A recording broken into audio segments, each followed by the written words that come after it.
Hi, so I'm Jade Connolly Duggan, and this is the skill of practicing no upset. And the skill is about, you could call it about stress reduction, but really it's about how not to make yourself ill by making up things that aren't necessary. So we'll get right to it. Think of the last time that you got upset about something. Maybe a little grumpy about something, a little shouty with somebody, or maybe didn't actually shout, but you felt like shouting, or you got scared about something. So last time you had an emotional reaction to something that was a little uncomfortable. You didn't really like it. So think about where you were standing, what room you were in. See if you can actually conjure up the exact place and time. Okay, so just check in. Okay, you remember where you were? It's preferably something in the last 24, 48 hours. Now that you have it, remember where you were, and check in and see, how was your body just before this incident? Are you feeling pretty loose, pretty relaxed, not a whole lot of pain in your body? Or maybe you had some pain, but some pain that had been there for a while. Just check in and see, do you recall what your body actually felt like before the upset? Okay. Now, what actually happened? What was the upset? Somebody say something to you? Did somebody send you a nasty text message? Did you hear the phone ringing and didn't want to answer it? Or could be any number of things. So see if you can actually think about what was the phenomena, the facts of what happened. Somebody was speaking, you were listening. Okay. Now, notice what happened in your body. What was the actual upset? What actually happened? So, for instance, somebody was talking to you and, they told you they didn't like the work that you had done on the project. And so you may have had some thoughts at that moment. You may have thought, oh, this jerk, they never like anything, whatever, right? But I want you to go a little bit further and think about your body, what your body felt like in that moment. So see if you can actually scan for a second and check in. Did you generate some tension somewhere in your body? So for me, often it'll be in the back of my neck or sometimes in my stomach, depending on the situation and what I'm feeling about it. So, but the location is irrelevant. So just notice, did you generate any tension in your body? Even just a little bit. Okay, so that's just step number one. First thing is, okay, so somebody said something and you generated tension in your body. Maybe even a headache. Did you get a headache? You did that. You think they did that to you, or did you do that? It's a good question, because in this moment, oftentimes we'll say things like, he made me mad. They didn't make you mad. They opened their mouth and sound came out. If it was a text message, a little box full of light with light spots and dark spots, I guess. So that doesn't actually make you mad unless you make it mean something. So realize that there was some input, just sensation, light, sound, smell, whatever. And you, out of seeing that, hearing that, generated a headache. It's pretty powerful, right?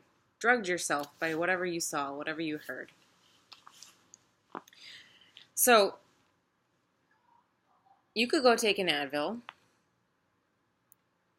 But before you get that far, could you just check in and see, okay, I've generated a little tension about something somebody said.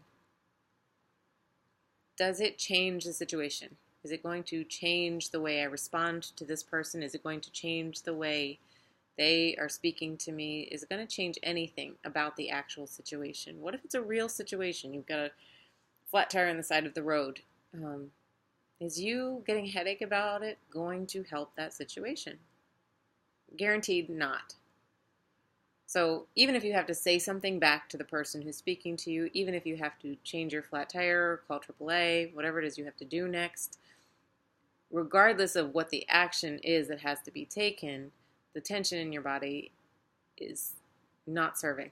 It's not going to help you, and it's not going to help anybody else, and it's not going to change the situation. So, for the sake of not making you sick, could you let it go? So, most of us have ways of doing this over periods of time. Some people take a long breath, breathe in, breathe out, right? You guys see that movie, Woo-Saw? So a lot of us have different techniques for this. We've got a whole series of skills that we will teach in upcoming videos. And in the meantime, the most important thing is to notice this first moment that you're generating tension in your body. If you don't know you're generating it, it's sort of like having a room and not knowing where the light switch is, right? This is how your body works. This literally is how your body works. So when your mother calls, do you generate a flood of chemicals that creates tightness in your shoulders? You might. And the question is, are you going to spend a lifetime taking Advil hoping your mother is going to change? Or are you going to flip that light switch back off and say, you know what, my mother's going to be that way and I'm going to let my shoulders drop. And I'm not going to create a migraine. So this is the power of choice in a moment to change the course of your life, actually. And more importantly, it's to change the course of other people's lives. So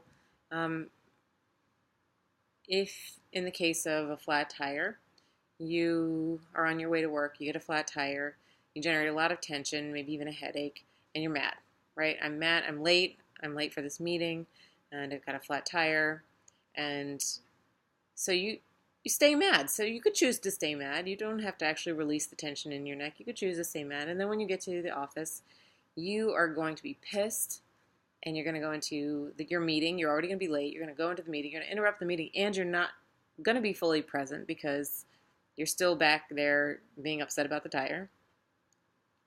And or you're going to spread your grumpiness by telling everybody on your way in about the bad situation you had. So now they have to tend to you, and not only that, but you're going to spread that around. So if you had the flu and you sneezed, you would be certain not to face anybody else and spread it around. You'd wash your hands, you'd cover your face, you'd wash your hands, you wouldn't spread the germs around. But if you're getting upset, you know how fast that spreads around an office, right? If the boss is upset and they come into a room or a meeting, first of all, you feel it instantly. You probably feel that in your body instantly. They're drugging the whole room with it. So you can choose to do that or you can choose not to do that. And which workplace do you think will be more effective, more efficient? Which way will you actually be able to do what you need to do and maybe even go home early? So a lot of ramifications here.